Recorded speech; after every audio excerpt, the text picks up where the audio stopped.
Senator Amy Marcos nababahala daw tungkol sa natanggap niyang impormasyon na ang China raw ay may nakahandang mga hypersonic missile laban sa Pilipinas. May nakita ako na plano ng China na gagamitin yung hypersonic missile. Hindi naman nila iniisip na lulusob dito sa Pilipinas yung katakot-takot na army nila, mga navy nila. Hindi ganoon. Ang plano, air. At ang plano yung hypersonic missile at nakatakda na yung 25 na target nila. Sinasabing ang hypersonic missile ay mga missile na mas mabilis ng 5 beses sa speed of sound. Kaya naman, sobrang hirap nitong pigilin. Sa pahayag na binitawan ng senadora, hindi nito sinabi kung saan niya nakita o natanggap ang impormasyon. Ngunit, ipinahayag niya ang kanyang pagkatakot at pangamba sa bagay na ito, lalo na't hindi daw kayang pigilan ng Amerika ang mga hypersonic missile ng China. Kapag hypersonic daw, kayang-kaya pumasok. Ganyan lang kadali, durog daw. Sa pagbabasa natin, may mga Brahmin missile na sa Batanes, pati sa Subic. So yung dalawang yun ang uunahin kasama ng Ilocos kasi may mga live fire na balikatan. Katakot nga eh. Ano ba yan? 25 hindi biro-biro yun. Tungkol sa bagay na ito, ang DFA at Department of National Defense ay wala pang pahayag sa bagay na ito. Samantala, titignan daw muna ng Chinese Embassy sa Pilipinas ang post na ito ng senadora. Nauna naman ritong ipinahayag ng Russia at China ang pagkabahala tungkol sa pagpasok ng Typhoon Weapon System Mid-Range Capability Launcher ng Amerika sa ating bansa. Gawa daw ng hakbang na ito ng Amerika, sinabi ni Putin na balak na umano nilang ibalik ang paggawa ng mga intermediate at short-range capable nuclear missiles.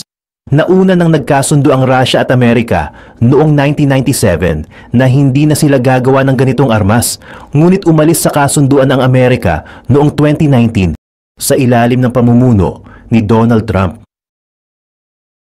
Tungkol naman sa tensyon sa West Philippine Sea, nagkasundo ang China at Pilipinas na pahupain muna ang tensyon na ito, kaugnay sa naganap na Bilateral Consultation Mechanism o BCM ng dalawang bansa.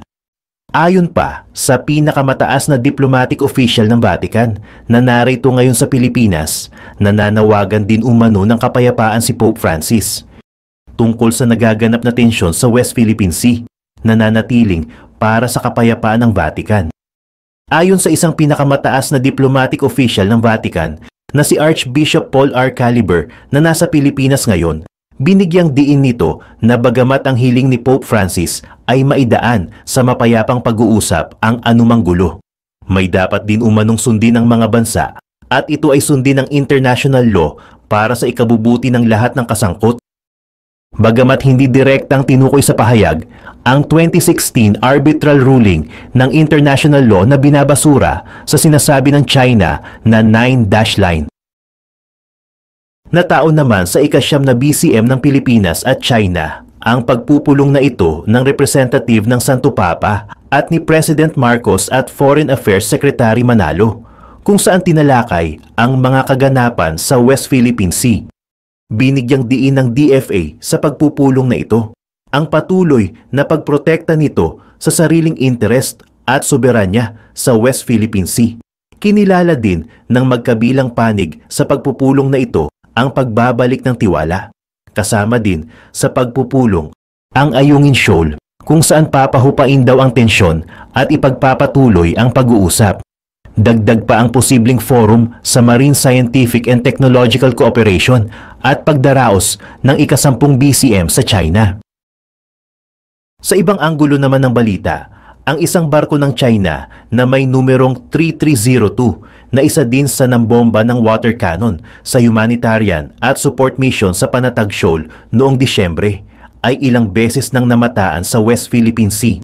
Ayon naman kay maritime security expert Ray Powell, namataan umano ang nasabing barko 40 nautical miles sa Palawan kung saan nakapasok na ito sa exclusive economic zone ng Pilipinas.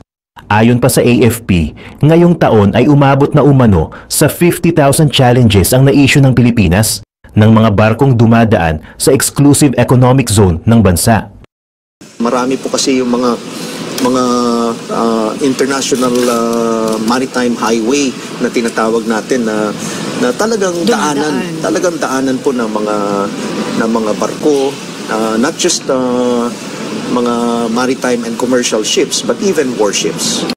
Maging ang aircraft carrier daw ng China ay na-monitor din na dumaan sa Pilipinas, halos 200 nautical miles sa Luzon.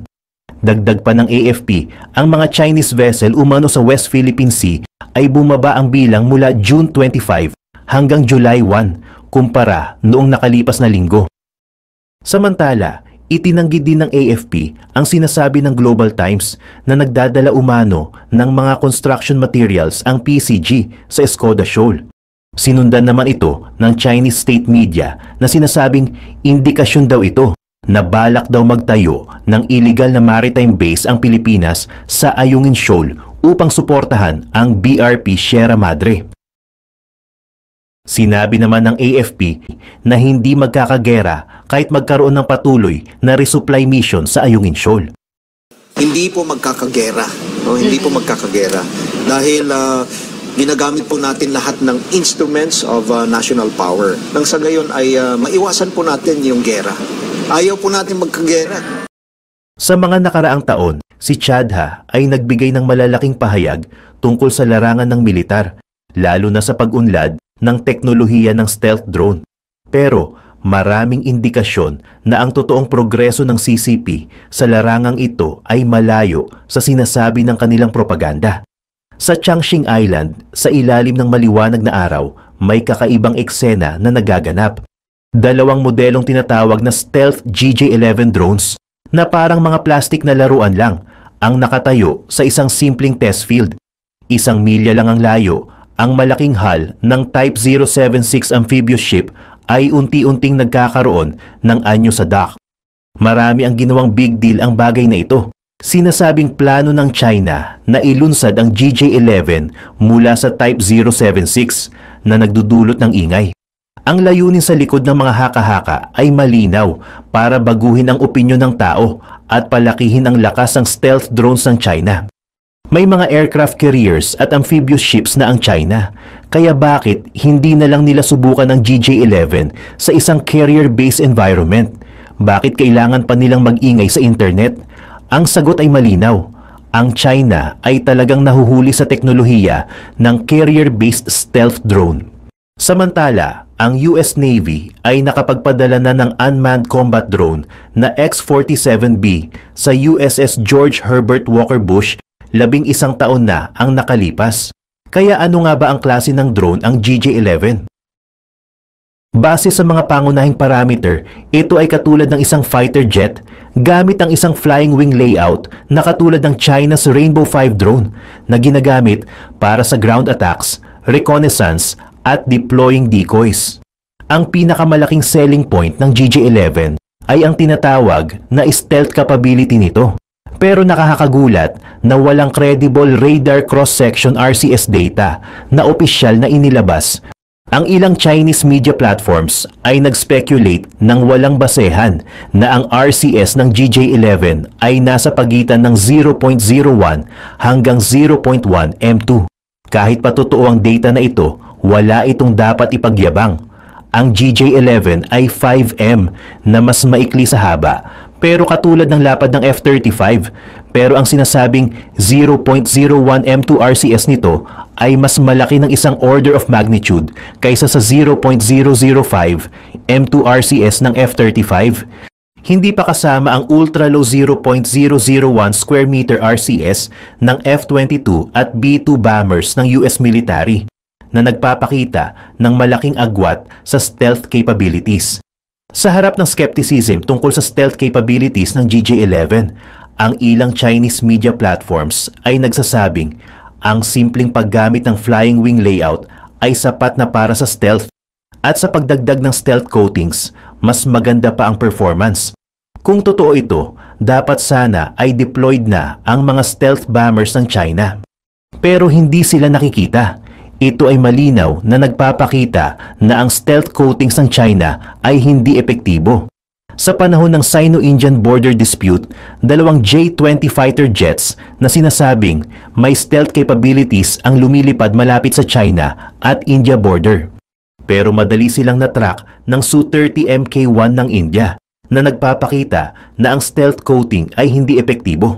Ang disenyo ng GJ-11 drone ay mukhang sinadyang gayahin ang US B-21 stealth bomber. Pero ang haba nito ay kalahati lang ng B-21 at ang lapad ay 1/3 lang. Malinaw na sinusubukan ng China na bawasan ang RCS sa pamamagitan ng pagliit ng sukat para makamit ang stealth effects. Pag-usapan natin ang stealth capabilities, tingnan natin ang X-47B ng US. Ang aircraft na ito, tulad ng GJ-11, ay gumagamit ng flying wing layout at bahagyang mas mahaba at mas malapad. Pero ang X-47B ay mas mahirap ma-detect ng radar kaysa sa B-2. Bakit hindi ipinagpatuloy ng US ang pag-develop nito? Isang makatwirang speculation ay natakot ang US military na kopyahin ng China ang disenyo, kaya in-classify nila ang related technology sa mas lihim na mga proyekto. Pagkatapos ng lahat, ang kasalukuyang US stealth aircraft ay higit pa sa sapat para labanan ang CCP, kaya walang pangangailangan na bigyan ng pagkakataon ang kalaban na makopya ito. Sa iba't ibang indikasyon, ang lakas ng CCP sa larangan ng stealth drones ay malayo sa US military. Sa battlefield, ang GJ-11 ay malamang na maging isang paper tiger, nag-aangkin na stealthy pero nahihirapan in reality. Ang CCP ay nagmamalaki din na ang GJ-11 drone ay kayang mag-detect ng iba't ibang stealth targets tulad ng stealth fighters, stealth bombers, at kahit surface vessels habang nasa radar silence mode. Sinasabi nila na ang operational radius nito ay higit pa sa early warning aircraft na nagpapalakas ng situational awareness ng carrier groups. Pero dapat tayong mag-ingat sa mga ganitong pahayag tungkol sa detection capabilities ng military equipment ng China. Ang performance ng modern detection equipment ay largely nakadepende sa level ng chips at iba pang electronic components, mga larangan kung saan matagal nang nahihirapan ng China. Ang mga chips na ginagamit ng Chinese military ay maaaring sapat sa macro level pero nagpapakita ng malaking kahinaan sa fine detection tasks. Kaya tuwing maririnig natin ng CCP na nagsasabing kaya nilang mag-detect ng targets sa isang tiyak na distansya, dapat nating hatiin ang distansya na iyon para mas malapit sa katotohanan. Sa realidad, sa aktwal na mga labanan, madalas na nag-fail ang Chinese equipment na ma-detect ang kalaban bago pa sila ma-detect. Kaya bakit nila sinasabi sa internet na kaya ng Chinese military na ma-detect ang kalaban muna? Simple lang, para ilihis ang atensyon ng kanilang kalaban sa katotohanang hindi nila kaya. Dagdag pa sa kahihiyan ng CCP ay ang kanilang ipinagmamalaking data-linked system na matagal nang pinag-aaralan ng US military. Noong nakaraang taon, isang senior official mula sa US Pacific Command ang hayagang nagpahayag ng interes sa vulnerabilities ng data-linked system ng CCP at nais tuklasin kung paano ito ma-disrupt. Sa ganitong mga pahayag, hindi na nakakagulat na may mga researchers na nagtatrabaho ng walang tigil para lutasin ang isyong ito. Ang isang system na target ng US military ay mahirap asahan na mag-perform ng maayos sa aktwal na labanan. Kailangan maging sobrang inosente para maniwala na kaya ng China na malampasan ang US sa larangan ng stealth. Yun na marahil ang pinakamagagawa nila. Bukod pa rito, ang pagsusuri sa disenyo ng GJ-11 ay nagpapakita na hindi lang ito humiram mula sa B-21, kundi pati na rin sa US drones na X-40B at RQ-170. Nakakahiya, ang RQ-170 ay ipinakilala pa noong 2007. Sa huli, sinusubukan ng CCP na linlangin ang US radar systems gamit ang isang maliit na flying wing drone na pinahiran ng stealth paint, pero nakalimutan nila na ang lakas ng US military ay hindi basta-basta masusukat. Noong bumisita si Nancy Pelosi sa Taiwan noong 2022, nag-deploy ang US ng Growler electronic warfare aircraft. kahit na sinasabing mas mababa ang radar performance nito kumpara sa J-16D electronic warfare aircraft ng China. Madali nitong napanatili ang surveillance at suppression ng J-16D sa aktwal na labanan. Noong July 30 ng parehong taon, 3 Chinese roll-on roll-off ships misteryosong lumihis mula sa kanilang ruta ayon sa mga industry insiders dahil sa posibleng electromagnetic interference ng US. Inihayag ng mga insider ng US military na kahit isang Aegis ship lang ay kayang makaapekto sa buong global electromagnetic environment.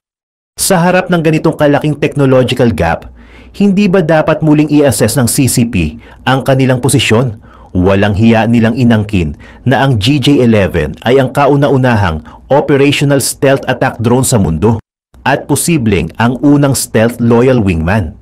Pero ang US X-47B ay unang lumipad noong 2011 habang ang GJ-11 ay ipinakita sa parada noong 2019, 8 taon ng agwat.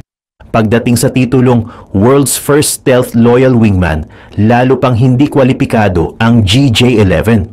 Balikan natin ang kasaysayan, ang United States Loyal Wingman Project ay tunay na nanguna sa larangang ito.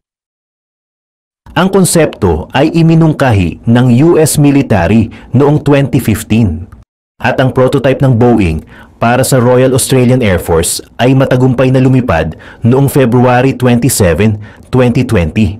Sa kabaliktaran, ang pagtawag sa GJ-11 bilang stealth loyal wingman ay simpleng pantasya lang ng ilang military analysts. Ang ganitong asal ay hindi lang naglilinlang sa mga mamamayan sa loob ng bansa na nagbibigay sa kanila ng maling perception ng lakas militar, kundi pati na rin sa internasyonal na opinyon. Sa panahon ngayon na napaka-data-driven, ang mga ganitong taktika ay lalo lang nagpapahina sa kredibilidad ng CCP. Ginagawang katawa-tawa sa pandaigdigang entablado. Ang pangunahing dahilan kung bakit nagpapakabog ang CCP sa pag-deploy ng GJ-11 drones sa mga carriers ay dahil hindi maayos ang kanilang kasalukuyang early warning aircraft. Umaasa sila na ang inaasahang stealth at long-range capabilities ng GJ-11 ay makakabawi sa kakulangan sa detection range at stealth ng kanilang early warning aircraft. Ideally, ang isang carrier group na may GJ-11 ay dapat may missile targeting ranges na hindi bababa sa 400 kilometers, na may mga drones na nagde-detect ng mga target sa unahan at nagpapasa ng impormasyon pabalik sa mothership. Sa unang tingin, mukhang kaakit-akit ang planong ito. Sa drones, ang mga carriers ng China ay maaaring umatake mula sa mas malayong distansya at makakuha ng stealth advantage. Pero ang planong ito na mukhang simple ay puno ng kahirapan sa praktika. Kamakailan, ang China Central Television o CCTV ay nagpalabas ng 3D animation ng GJ-11 drone na nagti-take off at naglalanding sa Type 075 amphibious ship na nagdulot ng malawakang espekulasyon. Tinanong ng mga observers kung ang GJ-11 ay matagal nang nasa serbisyo at may sariling carriers ang China, bakit hindi mag-film ng tunay na take-off at landing imbes na gumawa ng virtual animation? Ito ay nagdudulot ng pagdududa sa kakayahan ng PLA na pamahalaan, ang mga hamon ng autonomous drone landings sa gitna ng maingay na karagatan at rolling deck ng carrier. Sa realidad, maaaring ipinapakita ng animation na ito ang pakikibaka ng CCP na makamit ang totoo at sea takeoff at landing para sa GJ-11. Sa kabila ng kanilang matinding promotion, wala silang naibigay na tunay na demonstration video. Sa halip ay paggamit ng animation para itago ang katotohanan. Ang paglapag ng drone sa isang aircraft carrier ay mas komplikado kaysa sa ipinapakita ng animation. Kailangan nito ng mahabang detection range, stable at maaasahang data transmission, at ang drone mismo ay dapat makaangkop sa komplikadong environment ng carrier at ligtas na makalapag sa deck. Ito ay nangangailangan ng napakataas na standard para sa disenyo ng drone at flight control systems. Una, ang GJ-11 ay katulad sa laki ng mga aktibong fighter jets na ang takeoff at landing sa makitid na deck ay napakahirap. Ang rough sea at ang rolling deck ay lalo pang nagpapahirap sa eksaktong kontrol ng paglipad at timing ng paglapag ng drone. Ang drone ay dapat may pambihirang environmental adaptability at flight control precision para makamit ang ligtas na takeoff at landing sa ilalim ng mga kondisyong ito. Pangalawa, dahil sa natatanging environment sa isang aircraft carrier, hindi pwedeng umasa lang ang drone sa satellite navigation para sa paglapag. Kailangan nito ng real-time data link communication sa mothership at paggamit ng precise relative positioning systems para eksaktong mahulaan ang galaw ng mothership, autonomously planuhin ang flight path nito at tukuyin ang pinakamainam na oras para lumapag. Ito ay nangangailangan ng mataas na antas ng perception, decision-making at control mula sa drone at sinusubok din ang koordinasyon sa pagitan ng drone at ng mothership. Sa huli, sa isang komplikadong electromagnetic na kapaligiran, ang drone ay dapat may maaasahang anti-jamming capabilities para masiguro ang matatag na komunikasyon sa mothership's data link sa anumang sitwasyon. Kung ang data link ay ma-interrupt, mawawala ang gabay ng drone mula sa mothership na maaaring magdulot ng malalang resulta. Matagumpay na napalapag ng US Navy ang X-47B drone sa arresting cables ng USS George. Noong panahong iyon, hindi pa masyadong ginagamit ang artificial intelligence technology. Ang US military ay umaasa sa tradisyonal na control algorithms at malawak na flight test data para magawa ito. Ang tagumpay ng X-47B ay isang bunga ng mga pag-unlad ng US sa control theory at systems engineering na sumasalamin sa maraming taong pananaliksik at pagdevelop. Sa mabilis na pag-unlad ng artificial intelligence technology, ang mga drone ay nagiging mas matalino sa decision-making at control. Ang advanced deep learning at reinforcement learning algorithms ay nagpapahintulot sa mga drone na matuto ng autonomously mula sa napakaraming flight data. Nakakatulong ito sa kanila na patuloy na i-optimize ang control strategies para makaangkop sa pabago-bagong carrier environment na nagbibigay ng mga bagong solusyon sa hamon ng maritime takeoff at landing. Gayunpaman, nahihirapan ng CCP na makagawa ng malaking progreso sa mga teknolohiyang tulad ng AI chips at algorithms dahil sa US technology blockades. Sa ganitong sitwasyon, malabong makahabol agad ang China sa nangungunang advantage ng US sa carrier-based drone technology. Sa pagtatapos ng nakaraang taon, may isang interesanting natuklasan. May nakakita sa Google Earth na noong December 2022, ang GJ-11 drone ay sumasailalim sa radar cross-section measurements sa isang airport sa Gaobei Dianhabei Province. Gayunpaman, mabilis na napansin ng mga military observers na ang test na ito ay masyadong malapit sa urban areas, kung saan ang background clutter mula sa iba't ibang electronic devices at buildings ay makakasagabal sa measurements. Ang mahihinang radar reflections mula sa GJ-11 ay madaling matatabunan ng clutter na ito. Ang mga signal na maaaring ma-detect sa mas malinis na kapaligiran ay maaaring hindi ma-detect dito.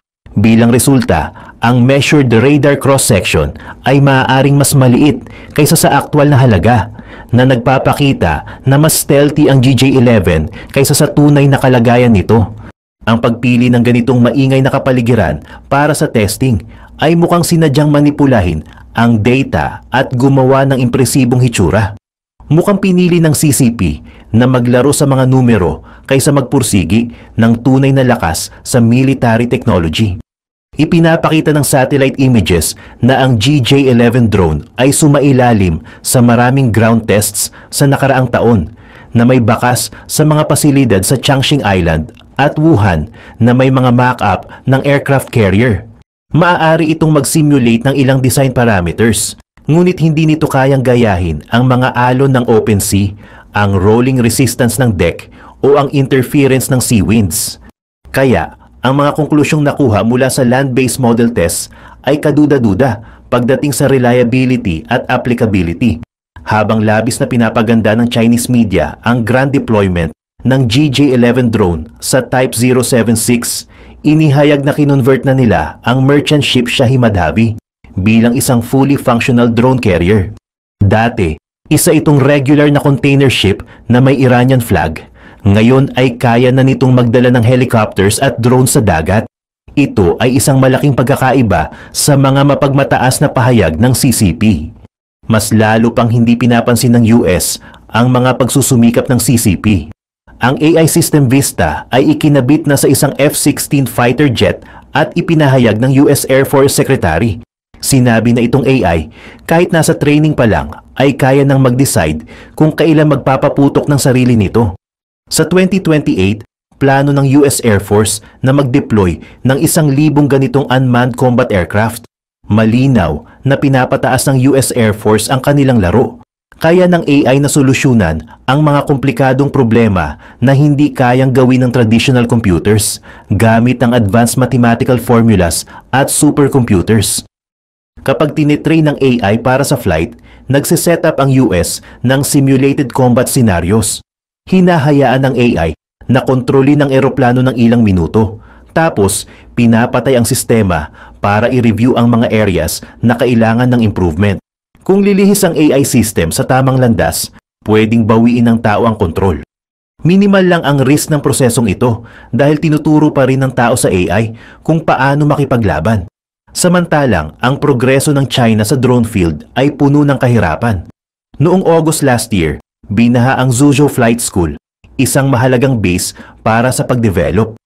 Katulad ng mga ginagamit ng US military, hindi lang nasira ng baha ang maraming drones, kundi nawala rin ang mahalagang flight data at algorithm models. Ang catastrophic event na ito ay tiyak na magpapabagal sa pananaliksik ng China sa larangang ito ng ilang taon.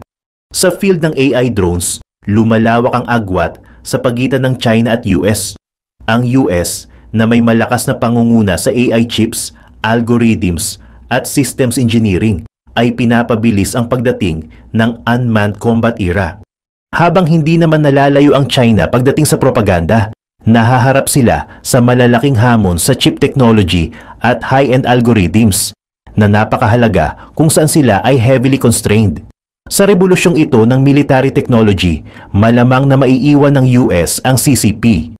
Ang kwento ng GJ-11 drone ay isang perpektong halimbawa ng military propaganda ng CCP. Impressive sa ibabaw pero kulang sa laman. Baka iniisip nila na ang pagpapakita ng mga models at animations ay makakaloko sa mga tao. Pero sa isang mundo na puno ng impormasyon ngayon, ang ganitong klaseng paper tiger propaganda ay mas malamang na mabuking. Tingnan natin kung anong tricks ang susunod na gagawin ng CCP. Baka bigla nilang i-anunsyo na ang GJ-11 ay matagumpay na nakalipad at nakalapag sa isang aircraft carrier. O baka sabihin nilang kaya nitong lumaban sa kalawakan. Pagyayabang lang naman, kaya pwede tayong umupo at panoorin. Tingnan natin kung kaya nilang magpakita ng tunay na resulta. Ay maishishare nga ako sa inyo na 10 legit loan application. Kasama sa listahan ay ang Mabilis Cash. Matagal ko na rin tong na-try itong Mabilis Cash na ito. Highly recommended ko ito sa iba, lalo na sa mga nag-uumpisa pa lang. Legit talaga ang loan app na ito. Sobrang bilis din ito mag-disburse ng mga loan. Kaya talagang one day lang makukuha mo kagad. Dito sa Mabilis Cash, mabilis ko lang natapos mag-fill up ng application ko. At the same day, naku sobrang bilis talagang mag-disburse at take note, walang mababawas dito sa ilo-loan mo. Buong-buo mo siya matatanggap. Pwede ka nga pala dito mag-loan ng up to 25,000 pesos. So ako, yung unang loan ko dito is in-approve nila ng 300 pesos. Ito yung unang loan na kasi sinusubukan ka nila. Pero at least walang mababawas dito. At nung binayaran ko siya is 345 pesos. So ayun, 45 pesos lang yung binayaran ko. Pero yung next na loan ko, medyo tumaas na yun. Umabot na yun ng 2,000 pesos. So yung 300 pesos, parang sinubukan ka lang nila. Ngayon, kung binayaran mo yun, tataasan nila yung loan amount na pwede mo makuha. 2,000 pesos. Tapos pagkatapos ko mabayaran ng 2,000 pesos, ang next loan amount naman ay 5,000 pesos. Talagang nagle-level up siya, no? Habang binabayaran mo siya. Habang nakikita nila na good payer ka naman at hindi ka nalilate sa due date mo.